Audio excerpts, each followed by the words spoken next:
Hello and welcome to the Author Talk webinar series, brought to you by the Master of Arts in Science Writing program, the Master of Arts in Writing program, and the Johns Hopkins University Office of Advanced Academic Programs. Today's event features a discussion with NPR's Nell Greenfieldboyce. My name is Peter Huggins, and I'm the event producer. Please note today's event will be recorded and uploaded to the AAP YouTube channel under the Author Talks playlist.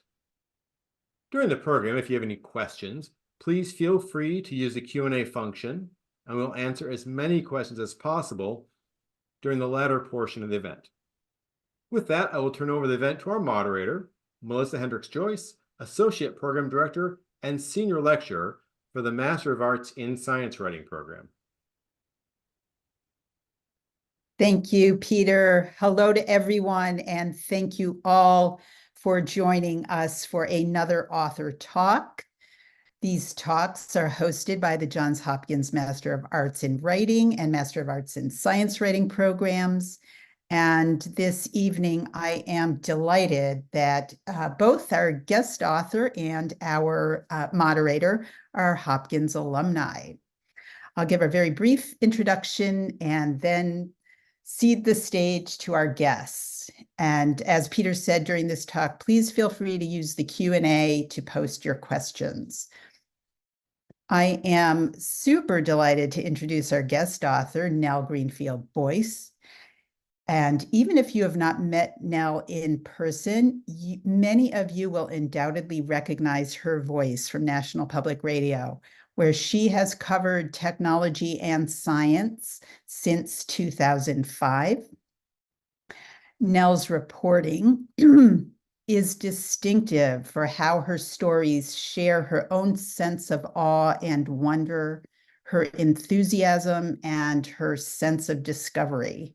Whether she's reporting on an octopus garden under the sea, or ice worms that live inside mountaintop glaciers, or the discovery of a new moon outside our solar system, Nell's stories always make me pause and experience an aha moment. Before joining NPR, Nell spent a decade working in print, and her journalism has appeared in many publications, including U.S. News and World Report and New Scientist.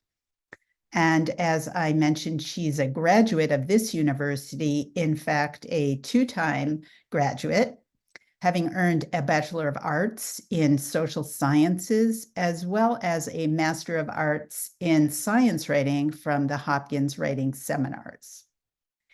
W.W. Norton has just published her debut book, Transient and Strange, Notes on the Science of Life.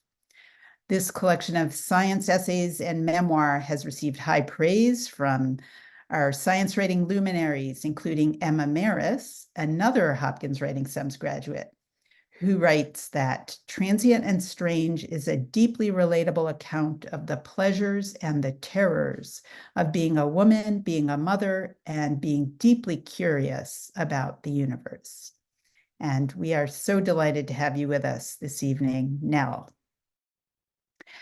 And our moderator is Byron Ricks, and here is a little bit about him. Byron lives along the Cascade Mountains near Seattle and has written about the natural world and technology for many years. In 1996, Byron and his wife kayaked the Inside Passage from Glacier Bay, Alaska, to southern Puget Sound. Byron's book, Homelands, Kayaking the Inside Passage, from HarperCollins, was described by Publishers Weekly as having descriptive power worthy of John McPhee. Assignments for magazines such as National Geographic Adventure have taken him dog sledding in Alaska's Brooks Range and paddling among the colossal icebergs off Newfoundland. In the tech world, Byron has led writing teams at Microsoft, and he is currently Senior Director of Technology Content at the software company Salesforce. Byron received a BA in psychology from Grinnell College and recently his MA in science writing from Johns Hopkins. Welcome to you both, and I will let you take it away. Well, thank you so much, Melissa, and welcome, Nell. I'm so looking forward to our conversation tonight. I've been in the book. I've got so many underlines and tabs and various phrases and sections I've scribbled upon. Just really, truly, literally, physically engaged with the book as very deeply. So I hope that we can just really have a great chat and field some questions from our audience as well as we go along. Melissa, outlined some of your trajectory, from your earlier, from the Hopkins days to writing in print at the magazines and into NPR radio work for the past 2 decades. But I'm wondering if you could kind of tell your story, how you went from that writing into writing this book, like how you came to write the essays and took that step. Okay, well, thank you so much. So I'm really delighted to be here. I have quite a lot of Hopkins connections, so I'm very honored and thrilled. And I was once in the Johns Hopkins writing programs myself, and so I remember what it was like. And I remember wondering who I would write for and what my career would be like. And I would not have guessed that I would end up in radio. I had no thoughts of being in radio at all. But that is how it turned out. And it turns out I love it. I love writing for radio. I love using sound. I love the intimacy of the human voice. And I love getting to interview people and get their voices on the air and take people places with me. And people listen to my reports like in their kitchens, in their cars. It's a very strange thing. It's like, when I worked for print, who really looks at, bylines? Not that many people, honestly. I would say most people just read the piece and but at NPR, like, people feel like they know you, and it was a weird thing to get used to. But I always loved print writing, no matter how long I was at radio. And it was actually a colleague, Ann Finkbeiner, who used to teach in the Johns Hopkins writing seminars. She has, with a bunch of other science writers, this blog called The Last Word on Nothing, which is, it comes from a Victor Hugo quote, which is that science says the first word on everything and the last word on nothing. And it's this blog where a bunch of professional science writers just kind of play, and they write stuff that they are not getting paid to write, but it's just the stuff they feel like writing. And Anne told me, you really should write something for our blog. And so finally, one day I decided to do it because I had this spider in my kitchen that I was watching and getting really interested in. And so I wrote this little essay about the spider, and she published it on her blog. And after that, I just sort of kept writing essays, and I found that it really was interesting to me as a form, because an essay is kind of an experimental form. There's no set length. There's no one telling you what has to be in there. You can kind of mix up personal experience with, past literature and science and history of science. And so it's really experimental. You just put all these different things in there and you see how they react with each other and what like burbles up. And sometimes I was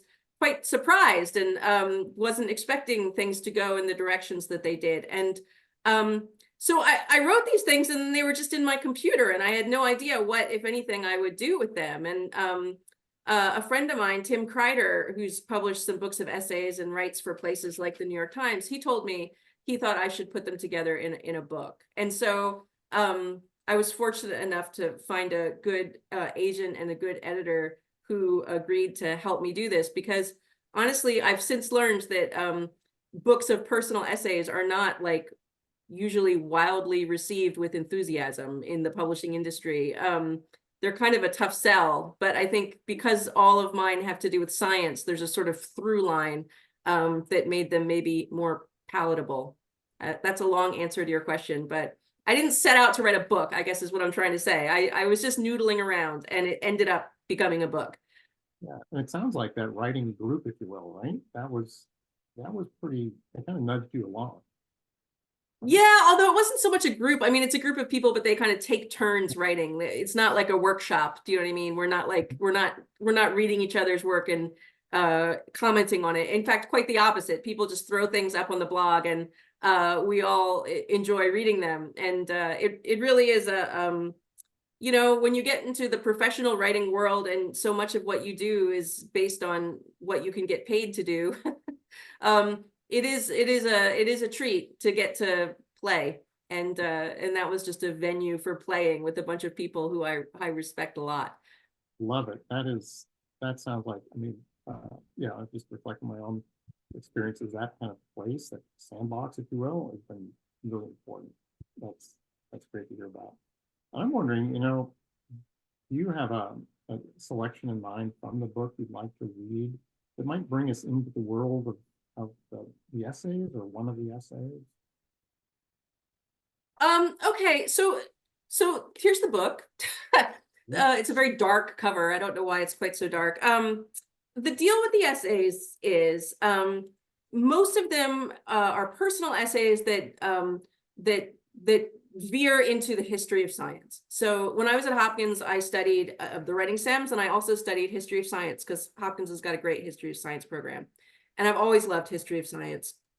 Always. Like, I was just talking with my husband the other day about how we discovered that there were things like UV light, like this whole notion of like visible light, just the idea that you would have to refer to some light as visible. That was like a new idea, right? Because it used to just be light is by definition what you could see. But the experiments they did to find these unseen light wavelengths were so simple, and they just involved prisms and heating things up and stuff. Anyway, I've always been fascinated by that. And so pretty much most of these essays take something that happened to me, some personal experience I had, and link them to events in the history of science, whether it's black holes, or whether it's tornado science, or whether it's in this case, eugenics. Okay, so I'm going to read you the first couple of pages from my essay called My Eugenics Project. Early in our marriage, my husband and I idly looked at skulls with bullet holes, Civil War era amputation saws, and obsolete X-ray equipment. We were visiting the National Museum of Health and Medicine, a collection of historical artifacts displayed at the Walter Reed Army Medical Center. All of it was interesting in an intellectual sort of way, but then I saw something that made me freeze. Displayed at eye level behind glass was a bloated, dark red organ studded with gray cysts. The cysts looked like opaque marbles. There were so many that they'd enlarged the kidney to the size of a football. Next to it, for comparison, was a healthy kidney, much smaller, smooth and pink. Look, I nudged my husband. Together we stared. I tried to imagine a monstrous kidney just like it, two of them actually, inside my husband's body, just inches away from my arm that slipped protectively around his waist. His cyst-riddled, gradually failing kidneys were not something separate from us, an apparition we could back away from and leave behind, like that ghastly kidney on display. My husband's kidneys were him, or at least an essential part of him. My feelings about his kidneys set off a seemingly inexorable progression of morally questionable decisions in our marriage that still makes me queasy. We called it the project. In my mind, I often added another word, eugenics. It was our eugenics project. Truthfully, it was my eugenics project. I think it was a mistake, my husband told me years after it was all over. His certainty had never wavered. Despite going along with everything, participating fully in the project, he had been against it from the start. And when I recently asked if he remembered encountering the gruesome polycystic kidney at that museum, the one I can close my eyes and see, he had no idea what I was talking about. The two of us were like the personification of kidneys as described in the Talmud, which states that a person has two kidneys, one of which counsels him to do good, and the other counsels him to do evil.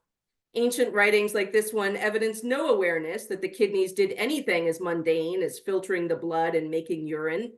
The kidneys, hidden as they were deep within the body, obviously spent their time pondering profound moral questions in order to advise the heart. And the Bible repeatedly mentions the heart and the kidneys together as the essential organs that God checks out to render his own judgment. I, God, probe the heart and examine the kidneys. and repay each man according to his ways with the fruit of his deeds.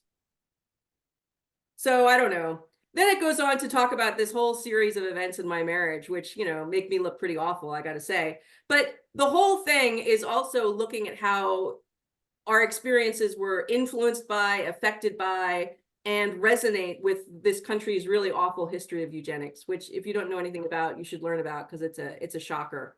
And in each of these essays, I try to mix personal experience and personal narration with the history, hopefully to sort of drag people along and help them be interested in some science that maybe they otherwise wouldn't be so into.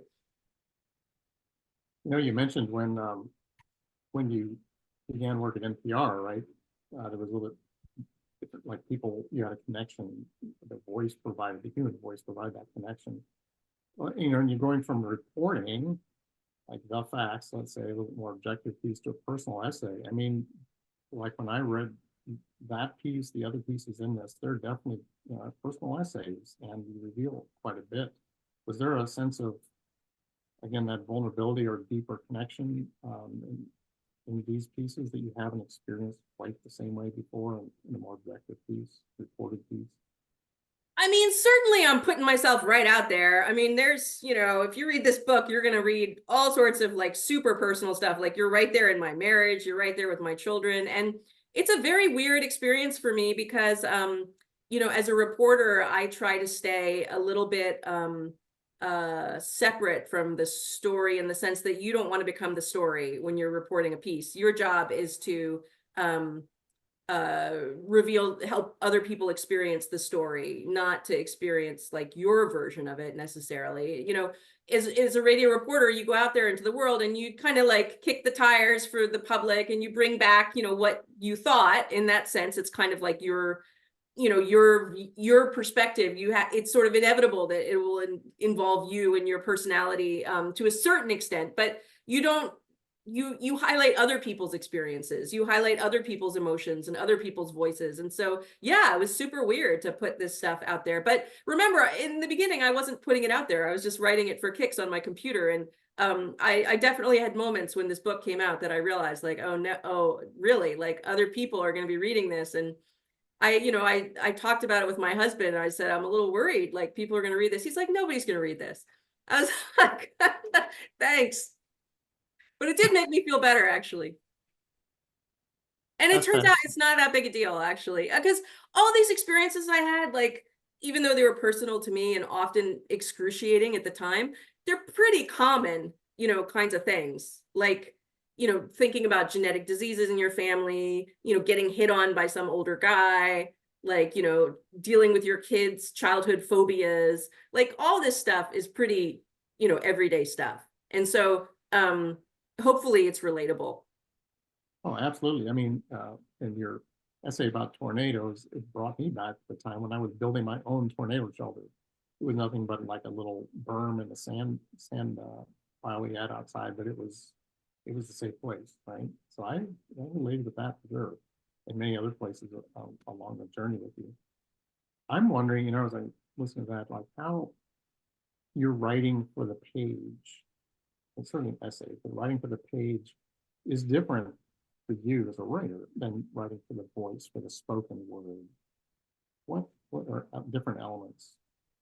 It's really different. It honestly is. I mean, I know that a common thing people say is like, oh, if you want to see how your writing's going, read it out loud, right? See how it sounds when you, and that's true. Okay. That's true for written pieces, but, I had to read this whole book out loud because we did an audiobook. And like, there's definitely words that I never would have written if I thought I was going to have to ever say them out loud. Like, when you talk, oftentimes you're just barely even saying real sentences. It doesn't even have to necessarily be grammatically correct. And, I get emails sometimes from listeners who say like, I said something wrong on the radio. I was like, did you understand what I was saying? Like when people are talking to each other, it's not like, grammar club. And so, I'm not typically quoting literature when I'm like talking on the radio. like I think a lot about this difference between different voices, like all the different voices we hear. You know, there is this kind of authoritative person talking on TV or the radio. Like that's not really NPR's style, but we have kind of a different style, a sort of faux conversational style.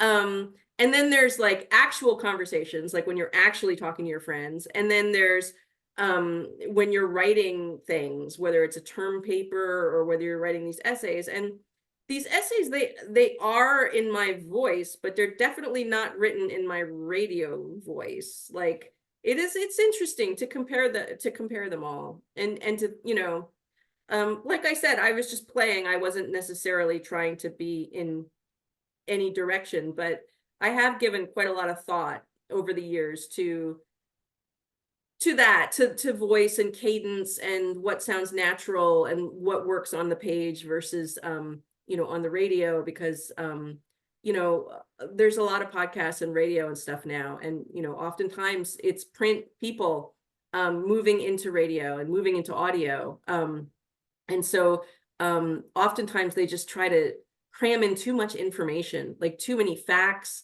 too many ideas. Like in radio, you have to really strip it down. Not that you can't be nuanced, but it just can't be cluttered. And I feel like on the page, there's a lot more, it's anchored on the page. It's not just like words floating in the air. You know, it's anchored on the page. And so you have more freedom to digress a little bit, or to, you know, put in something that's just kind of a fun fact that I would never do in the radio, because it would just send people's brains spinning in a thousand different directions. Thank you. That was a wonderful reflection on that.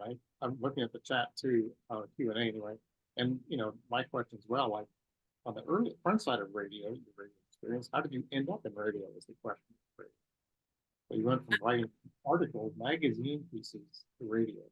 So, okay, so I ended up in radio because I was working at US News and World Report, which was actually a weekly magazine, which is a medium that's kind of disappeared. I mean, that name is still floating around, but at the time it was like a real magazine with millions of subscribers who would wait till the end of the week for news to be printed on dead trees and delivered to their house for like week-old news, right? So I was doing that, but clearly the news cycle was speeding up, and you know, the magazine was clearly suffering, and they were just going through layoff after layoff after layoff, and so I was looking for another job.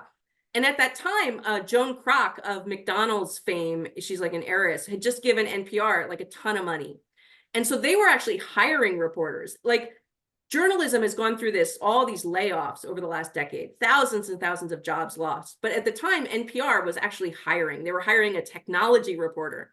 And at the time, I was friends with David Kestenbaum, who was this guy who was reporting on physics for NPR. And he told me I should apply. And I was like, technology, like, what is that? I don't even know what that is. And he's like, hey, just come and get a job. What do you care? Just get a job here. And then once you're here, you'll do whatever you want. So that's basically what I did. And the way I got the job is I got David to lend me his recording equipment. And I basically did a story. I did a radio story while I was applying. So I applied for the job, and then I borrowed his equipment. And I was like, you know, I'm trying to get this job. I've never done anything in radio. I should do something to show that maybe I could do something on the radio. So I had interviewed this researcher in the past about his crows that he had been studying, wild crows. And they just happened to be, at that time, being decimated by West Nile virus. So I was like, okay, I'll go interview this guy. I'll follow him around, and we'll talk to his crows that he's been following, where all their relatives are dying. And it'll be sort of like plague hits the crow community, how they're dealing with it. And so I went and I got all this tape, and I brought it home, and I had no idea what I was doing. Like, I had never seen a radio script before. I had no one, whatever. And I'm just like trying to write this thing. And then David gets one of the editors to listen to this piece of crap that I had produced. And at the end of it, she was like, well, it kind of sounds like a radio story. And so then she edited it and helped me. And eventually we put it on the air. And like 2 months later, they offered me the job. But it was excruciating making the transition from print to radio. It was excruciating. I thought that it would be fairly easy. And boy, was I wrong, because it is so different. It is not just writing differently. It's like thinking differently about how to use sound and how to use voices. And how to tell a story in a way that is more related to theater, really. You need characters and you need action. And I know that's true in print too, in long magazine articles and stuff, but it's really true for radio. I sometimes think of it like putting on a puppet show or something. It's more like writing a puppet show script than it is writing a newspaper article. So yeah, that's how I got here. And apparently they're okay with me doing it because I've been doing it for almost 2 decades and I still love it. I still think I'm super lucky. Thank you. That's awesome. Wonderful. You mentioned just the many things. I don't know any radio, print, whatever, but certainly in your essays, really kind of mixing things together. Not only the science and personal experience, but like in the selection you read there, about kidney, the humanities in general. But you have like Moby Dick, Melville is a prominent character hovering just off stage, let's say. Obviously, its title comes from a Whitman poem, Walt Whitman poem.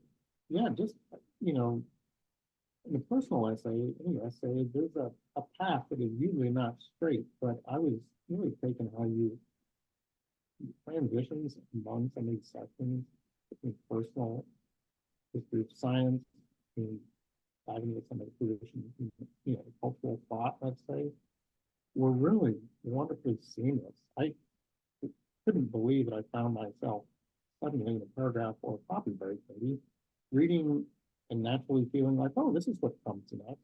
The writing, though, I imagine, probably didn't feel quite as seamless. Was that a challenge to, I'll say, stay on the path in some of these essays with so much to work with? Yeah, so this issue of how, in a personal essay, how to balance how much of the writing is personal versus how much is the sort of exploration of history, which is what I wanted to do. I don't know. I mean, I think that like first, I've had other people ask me that, like, how are you able to sort of like move back and forth between you're telling a story about yourself and you're 12 years old and some guy is hitting on you and suddenly we're talking about 18th century black hole science, like, and then we like leap back and there's like more about this guy hitting on you, and then all of a sudden you're talking about Stephen Hawking and his theories. Is like, and people are like, were those transitions difficult to write? And I would say that was the fun of this book for me. Because I am not a scientist, but I have spent essentially my whole career since I was a student at Johns Hopkins, 18 years old till now I'm 50 basically, reporting on and studying and thinking about science. And so when I think about things in my life, I do make connections between events. And so, me and that guy in that essay, we mentioned black holes. And so it wasn't like I just sort of artificially put black holes into the equation. It came up between us very organically. And then I think about that and I think about black holes and I think about what happened, and it very organically leads to another sequence. And so I guess to me, it's just the way I think. It wasn't a hard thing to write. It was more like these things are playing together. And it very much has to do like with poetry. When, you're writing about something, you're writing about, a flower or whatever, but really you're writing about something else all completely, right? I think like in poetry, we understand that and that's accepted. And you go into poetry and you expect that when you're reading a section, there's going to be metaphor and resonance and, greater symbolism and things like that. But when you're reading a section of the history of science, you don't necessarily expect that. But why not? I mean, why not have that? It's just as legitimate as writing a poem, in my view. And also, I think that by making these transitions, I was really hoping that maybe some people would be interested in reading about things about science that they wouldn't otherwise be interested in. So, maybe you're not into meteorological science, like maybe, you're not into air convective patterns in a tornado, but maybe, you know, your kids have weird phobias and you have to deal with that, and maybe you can relate. And so by like switching back and forth, I think that maybe you can cast light on both things, if that makes sense. Like cast a different light on the science and cast a different light on the events. And we do that all the time with other things, with poetry, with music. And yeah, I mean, that's the fun. That's the fun of it. That's a long rambling answer. Sorry, Byron. We're not radio time. You know, it's was there a tough, like given what you just said, and weaving kind of this, all these things together, was there a place with one of the essays that was just way harder to assemble than the others, or a particular place in the writing maybe that you finally resolved and even triumph over, but you were stuck on for a while, had to overcome? Yeah, I think actually, you know, the one that was sort of weirdly hardest in this book for me was the essay on meteorites. So there's an essay about it's about dealing with mortality, really, is what it's about. It's about dealing with my father he was having a series of falls. My mother was having a series of falls. You know, my parents are getting older and ill, and this is linked in various ways that seem very natural to me to meteorites and meteorites falling. And that's what where the name of the book Transient and Strange comes from. It comes from a Walt Whitman poem where he talks about a procession of meteors that fell in the 1860s, and he says that, you know, they're transient and strange. And then he says, you know, but look here, one equally transient and strange. As I flit through you hastily, soon to fall and be gone. What is this book? What am myself but one of your meteors?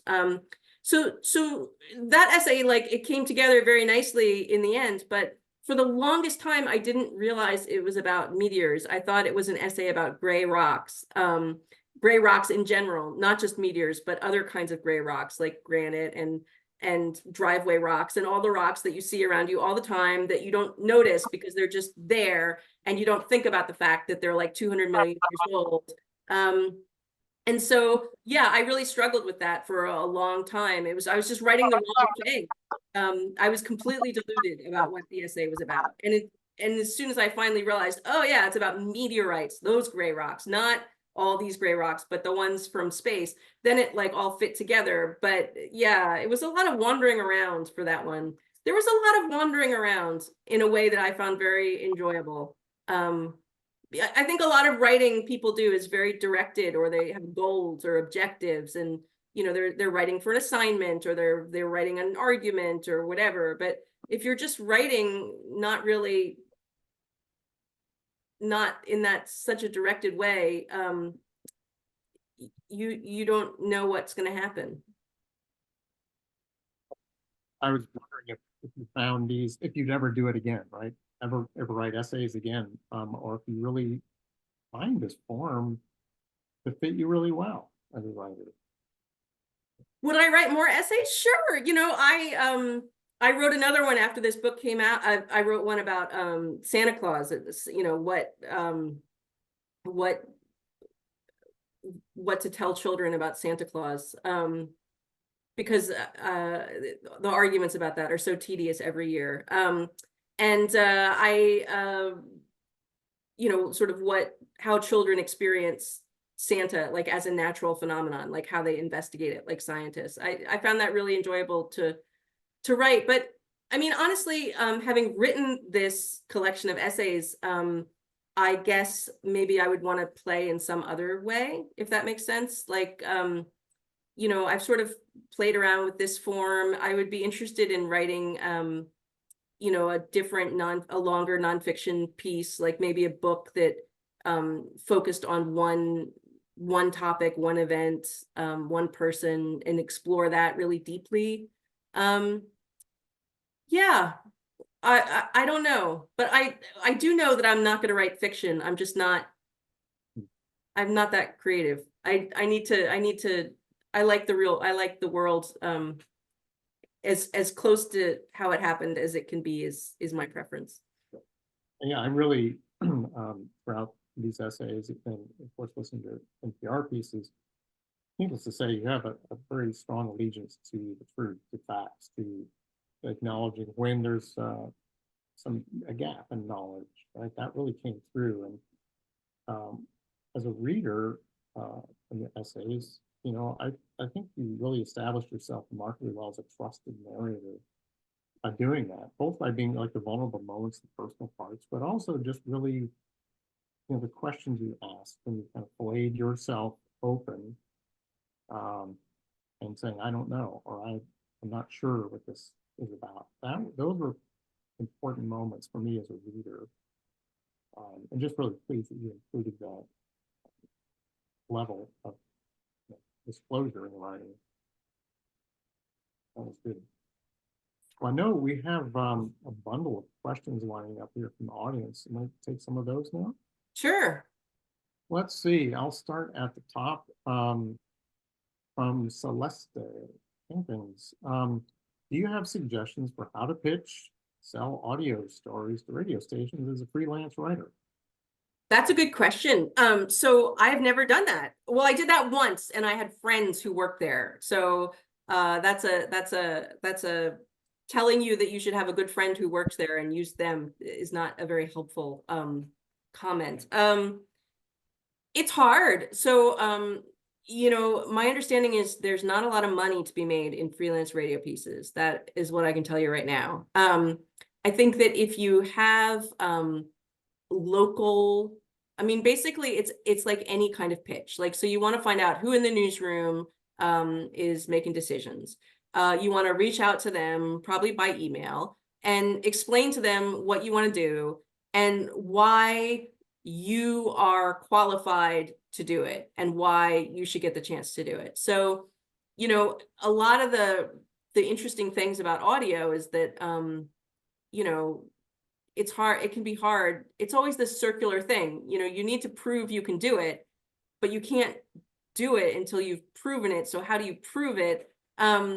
You know, you could try doing it on speculation, and basically say, like, you know, I would like to try to do this thing for you. I have I have this recording equipment. If I did it on spec, would you listen?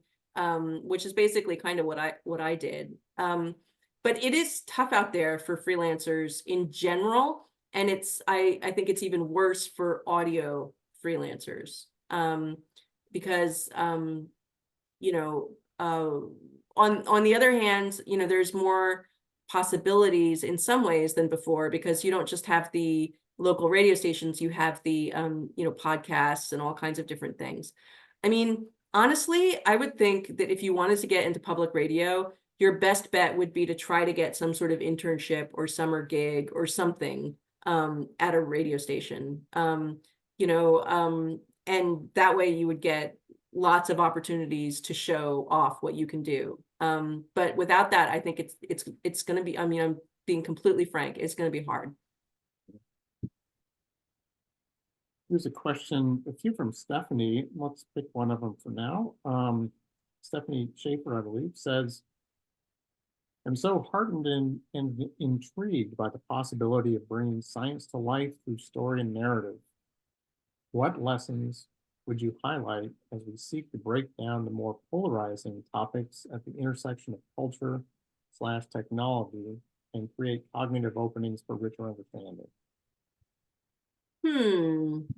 Well, I'm not sure what more polarizing topics would be, like things like what, climate change or vaccination or things like that.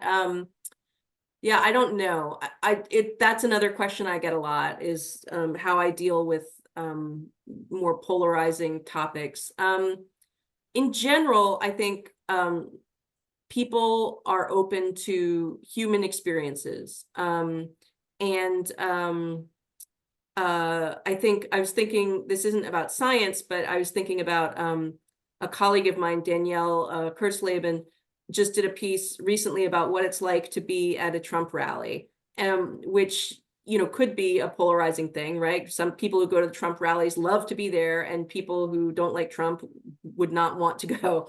But I think that what she did was very effective, because she she sort of brought you into the experience and did interviews with people, which sort of showed how they see it, like how they, why they want to come, why they love it. Like, that she talked, had people talking about like the family atmosphere there, and like, why they wanted to bring their kids, and like the things they were saying were very relatable things. They were not foreign ideas, this idea that, you feel supported, or you feel that other people are kind to you, or, you feel like it's these things, you could listen to them and you could understand, like if you felt that way, why somebody might find that compelling. And so I think that the more that you have characters, and the more those characters are expressing emotions that are kind of universal emotions, I think that helps people understand that it doesn't, whatever the topic is that seems very controversial, you can relate. Like, I don't know why I'm just thinking of my friend David Kestenbaum, but he did a piece about a teenage girl who was sort of a cause celeb among climate change deniers, and just did this very gentle profile of her, and like, sort of why did she think the way she thought, and like what have her experiences been, and like, what does it mean to her to play this role. And so you just had this very, this interview with this teenage girl, and you could, like, I can remember what it's like to be a teenage girl, and even though I feel climate change is pretty well established, I found getting to see her experience was revealing to me. It sort of showed me that some of her motivations are not so different from mine. And yeah, I think that it's cliche, but I think it's true. I think that people like hearing other people talk, and they like hearing things that they can relate to. And if it's somebody who has a viewpoint that's diametrically opposed to theirs, it can be kind of revealing to see someone saying things that you might say, only they're saying it in service of a completely different worldview. Here's a question from Nancy. As a non-scientist, you've made a career out of writing about science and scientists. But what fascinates you about them? Or are they just weird? Is this Nancy Savage, by the way? Is this of Clinical Laboratory News fame? I don't know who it is. Well, That's the name. What's that? That's the name. Yes. Oh, if Yes. so, I'm thrilled to hear from Nancy. She's one of my first editors, and when I worked at this magazine called Clinical Laboratory News. So this is exciting. But what do I find? Why am I drawn to scientists? I think scientists are very much like reporters. I really do. And in the sense that they are curious, they investigate, they want the evidence, they don't take anybody's word for it. They're not necessarily impressed by your credentials. They want the goods. And they like telling stories. Like, a good scientist is basically looking for a good story about why something happens. And I think that their struggles and their goals and their joys are very human and very relatable. And they are just in the service of something that most people who are non-scientists aren't going to do. They don't have those experiences, but they are universals. And I just particularly love science. I could have reported on other things too, though. I mean, if I switched my career and I became like a sports reporter, I think I would be just as happy. Or if I became, like a politics reporter, you could do stories that would be, not so much like the horse race kind of thing, but like stories about people in action, trying to solve problems, coming across like difficulties and like moving on. I think that's inspirational. And science is, it's so deeply weird at the same time. And so like these things that people are doing are often quite ludicrous. And yet they do them with such like total commitment. You can study, like, you can wonder about like the most obscure thing in the world. Like, if I could be assigned to report on almost anything and I could find you the expert in that thing, there is somebody who's like dedicated their life to learning everything they can about that and like pushing it forward. And it makes me feel inspired about humanity, you know, because even though I'm not interested in that thing, I feel like we're all part of the great collective, just like a big ant colony piling up little, you know, little pieces of dirt, right? And so like I'm proud to be part of that mix. And so like it makes me happy to talk to these people. They're very earnest and they're very hardworking and they're no bullshit. Am I allowed to swear here? And I find them like compatible. I feel compatible with them. And all the stuff that maybe other people find annoying, like it doesn't bother me at all. It just like their jargon, their tendency to just like go on and on and on and on is fine with me. It's like I'm totally used to that. I'm very comfortable with it. And you know, to me, they're quite emotional. Some people think scientists are not emotional people. That has not been my experience. My experience is they're usually very passionate. They may not express that in quite the same way that other people do, but that doesn't mean they're not passionate. And I admire that too. Thank you, Nell. Great question, Nancy. Glad to find a connection there as well. You know, let's see, to the Q&A, Kendall Daniels. How do you go about making room for sitting down and writing your essays amidst having children and a job? This is something that I'm struggling with myself. Well, I had to wait till my children were a little bit older. When they're littles, like little, like, you know, 1 and 2 and even 3, like I didn't get any sleep. I had no brain. There was no capacity to do anything else but the bare minimum. In terms of like making room in my, I literally have a room. So this is literally my room. I have a room of my own, like Virginia Woolf said. I'm not one of those people who, you know, like works away, you know, the people who say like, oh, you know, you have to like, you know, set aside an hour and you're going to work and you're going to force yourself to do like 400 words that day, no matter what. Like, that's just not the way I roll. I mean, typically I get really into something and I'm enthusiastic about it. And I stay up really late. I stay up really late and then I wake up the next morning and I'm wrecked. And I do that a few days in a row. But I work in great bursts and when the spirit moves me, and I tend to ignore everybody else when that's happening. And it's maybe not the best parenting, but I feel that I'm living by example, showing like interest in productivity. So that's what I tell myself. I'm not sure it's true. But yeah, it's tough. It's tough. I'm not gonna lie, it's not easy. And I am lucky enough, I have my husband's a stay-at-home parent, so I have a lot of support and assistance that I know other people don't have. I'm very fortunate in that way. In terms of the writing process, it made me think like, I certainly feel like when I'm going through trying to figure out a first draft of something, that's when I have to close that door, have to be in that room of my own, as you described, right? Does that change at all once you get it all down, even if it's not in the right order yet, even though the language isn't honed? Does that ease up? Can you kind of crack the door open after a while, after a few drafts? No. I don't know. I do a lot of my writing just walking around, honestly. That's the other thing is like you can a lot of writing is just thinking. So I do a lot of it in motion. Yeah, good insight. Here's a question from Jessica Frost. What was it like pitching the concept of the essays as a book? What was the process like, and how long did it take to publish it?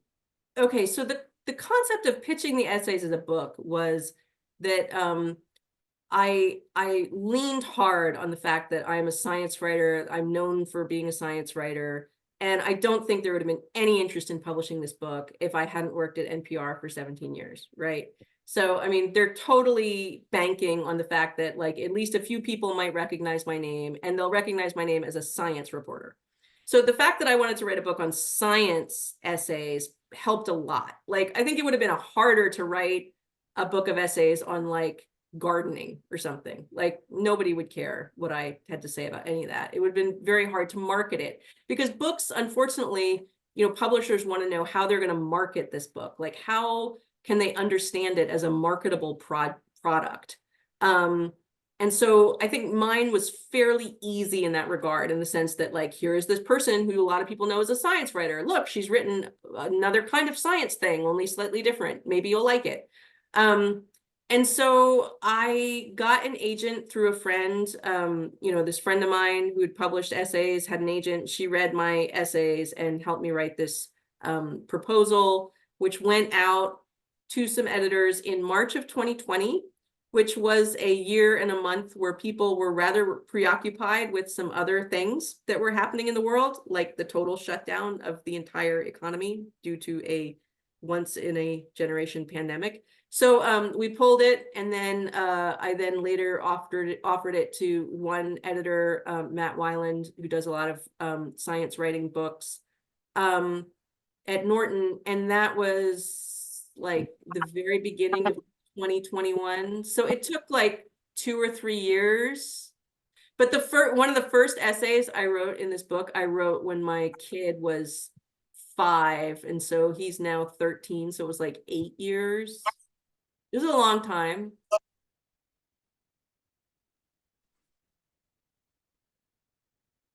In Q&A, Anita Peltonen asks, and this, you've written a lot about NASA. I've heard a lot of those pieces too. Both on NPR, like Neptune's Colors most recently and things like that.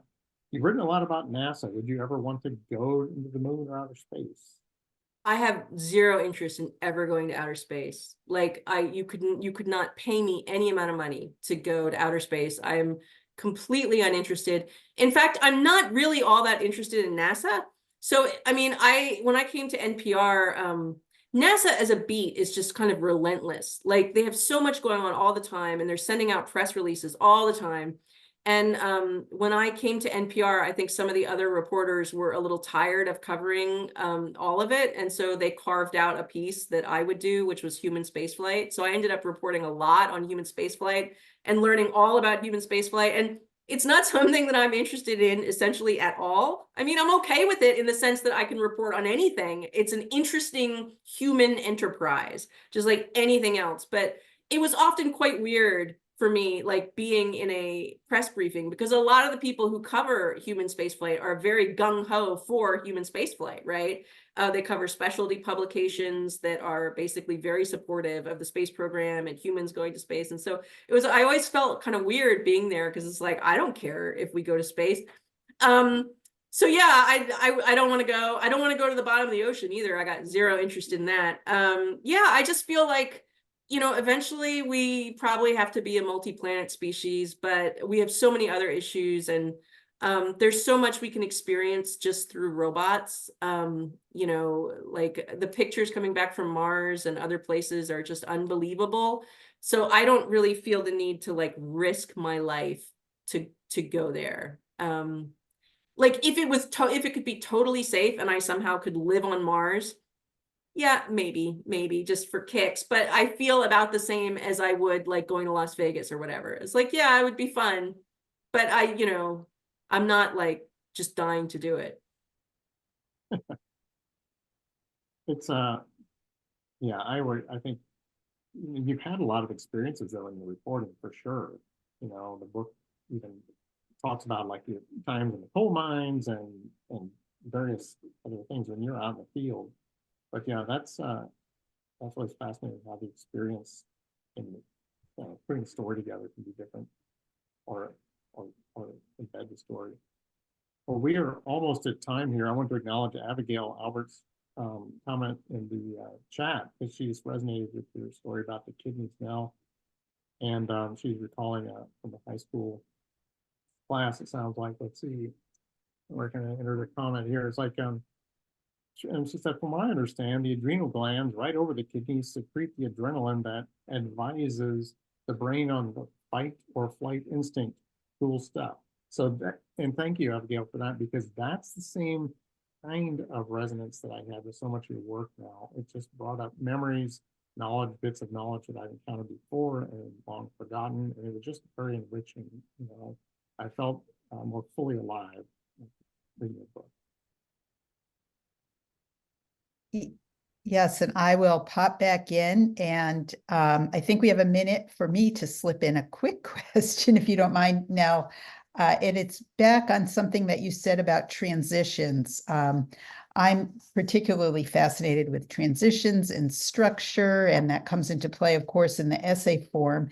You said a lot of your work is basically wandering around, and I was just fascinated with how you do that in so many of these essays, how you start from one point, take us to some seemingly disconnected point, and wander around, but in a meaningful way. I'm thinking of your piece that starts with a Herman Melville quote, digresses to fleas, ends up discussing flea genitalia and other things, but it all makes a lot of sense and is so delightful.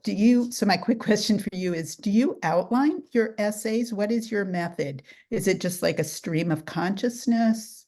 It's like there must have been some connection in my mind.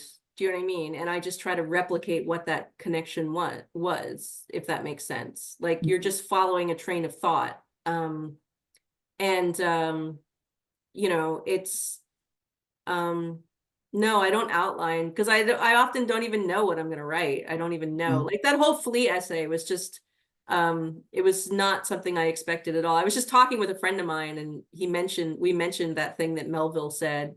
We were talking about Melville and Moby Dick, and I said I hate that quote about how you can't write anything enduring on the flea. And my friend was like, oh, that sounds like a challenge. I was like, oh, maybe I'll say, like, what do I think about fleas? And they came up with all these flea memories and all this flea science. And like, yeah, I had no idea I was going to write that essay. But I think it's funny. There's a lot of things in there that are really funny. I didn't know about all like the literary soft porn involving fleas and stuff. Like it's very strange. Yes. It's almost like your process it's a process of discovery for you to write an essay, to discover those connections that are embedded somewhere in your mind. Well, this discussion has been such a pleasure. I want to thank you both, Nell and Byron, for your time. Thank you for enlightening us. Thank you, Nell, for all of the insights into your craft. Your book is wonderful. It's a delight, and it's hearing you share your craft approach has been very inspirational. And thank you for helping us appreciate all that is transient and strange in the world. Thank you so much. Applause to you, and everybody is snapping and applauding from their homes, I'm sure. Thank you all for tuning in, and have a good evening, everybody.